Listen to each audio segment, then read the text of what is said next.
Welcome dear students. Discovery classes में HR sir आप लोगों का फिर से हार्दिक अभिनंदन करते हैं, वेलकम करते हैं और स्वागत करते हैं। डियर स्टूडेंट्स, आज की क्लास में हम लोग दो महत्वपूर्ण टॉपिक्स रीड करेंगे। पहला टॉपिक एक एक नंबर के, दो दो नंबर के, तीन तीन नंबर के प्रश्न यहाँ से बन सकते हैं। पहला टॉपिक है दर्पण सूत्र क्या होता है और दूसरा टॉपिक है आवर्धन। दर्पण के आवर्धन से आप क्या समझते हैं। ये दोनों टॉपिक एक एक नंबर के, दो दो नंबर के, तीन तीन नंबर के जैसे भी हैं पूछे जा सकते हैं। तो ध्यान से क्लास को देखेंगे और इस टॉपिक से फिर न्यूमेरिकल जो बनते हैं वो इंपॉर्टेंट है। इन्हीं टॉपिक्स को याद करने के बाद न्यूमेरिकल आप याद करेंगे और तभी उनको सोल्व कर पाएंगे। इसलिए ध्यान से देखें कि इंपॉर्टेंट टॉपिक है। क्लास को शेयर जरूर करें, चैनल को लाइक जरूर करें, सब्सक्राइब जरूर करें, बेल आइकन को भी दबा दें। ठीक है, कॉपी पेन लेकर के बैठे, नोट्स बनाने वाली क्लास है। क्या है खास बात, दर्पण सूत्र क्या होता है? तो सिंपल सी बात मैंने लिख लिया है इनको आप लोगों के लिए कि कोई भी गोलीय दर्पण जो होता है उसके बिंब की दूरी, प्रतिबिंब की दूरी और फोकस दूरी। ठीक है, बिना टाइम वेस्ट किए बताएंगे।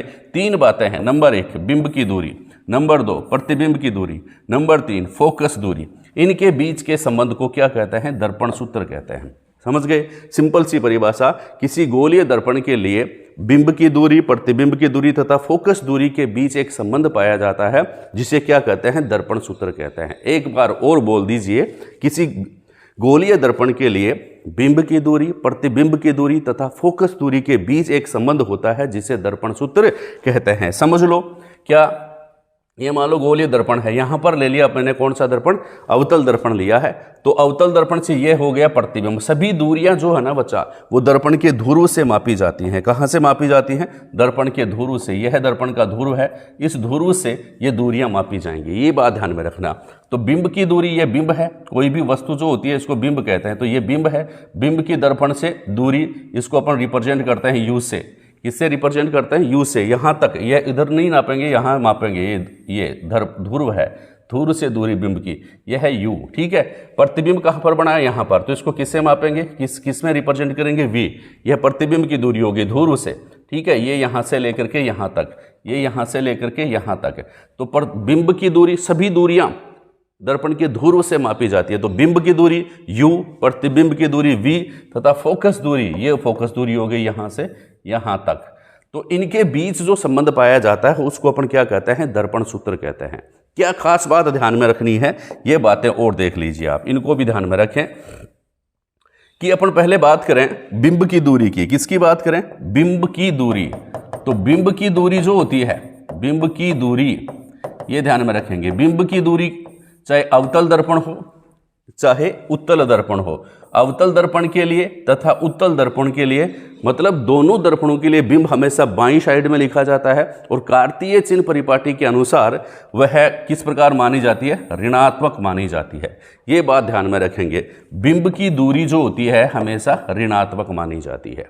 बिंब की दूरी हमेशा ऋणात्मक मानी जाती है। प्रतिबिंब की दूरी देखिए, इसमें कुछ वेरिएशंस हैं। प्रश्न यहां ध्यान में रखने वाली बात है, प्रतिबिंब की दूरी जो होती है वह उत्तल दर्पण के लिए, प्रतिबिंब की दूरी उत्तल दर्पण के लिए किस प्रकार की है? उत्तल दर्पण है, धनात्मक माने तो बढ़िया, धनात्मक मानी जाती है उत्तल दर्पण के लिए, क्योंकि उसमें प्रतिबिंब दर्पण के पीछे बनता है। और अवतल दर्पण जो होता है उसके लिए बिंब की दूरी जो होती है उसको ऋणात्मक माना जाता है। ऋणात्मक भी मान सकते हैं और धनात्मक भी मान सकते हैं। ऋणात्मक कब मानेंगे?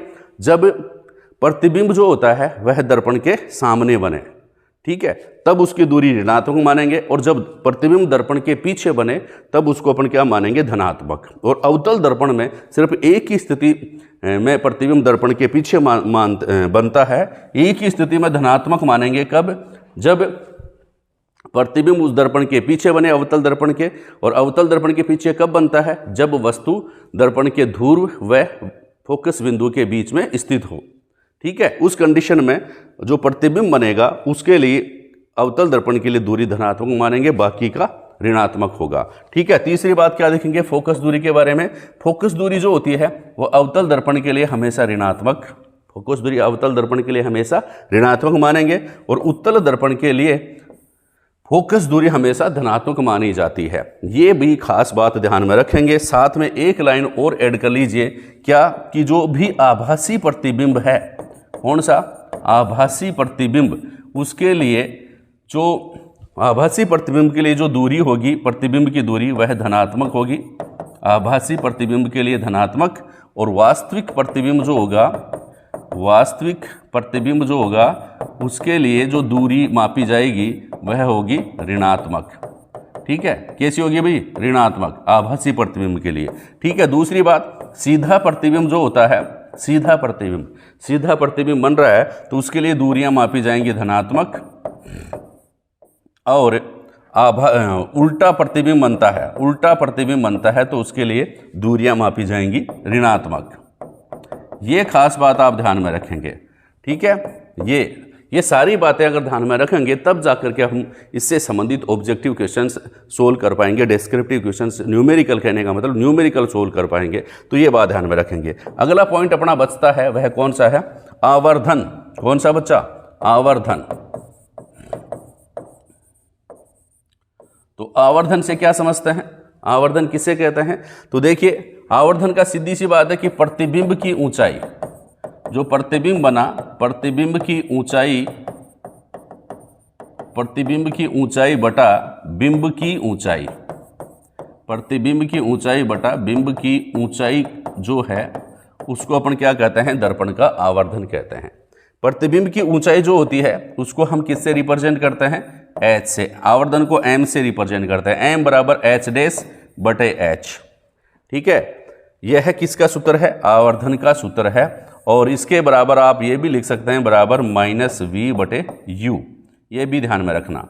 ठीक है, आवर्धन का बराबर m बराबर माइनस v बटे u भी लिख सकते हैं, और h डैश बटा h भी लिख सकते हैं। प्रतिबिंब की ऊंचाई बटे बिंब की ऊंचाई को अपन क्या कहते हैं? दर्पण का आवर्धन कहते हैं। ध्यान में रखेंगे, प्रश्न बनते हैं, एग्जामिनेशन में पूछे जाते हैं। चैनल को लाइक व सब्सक्राइब करना न भूलें।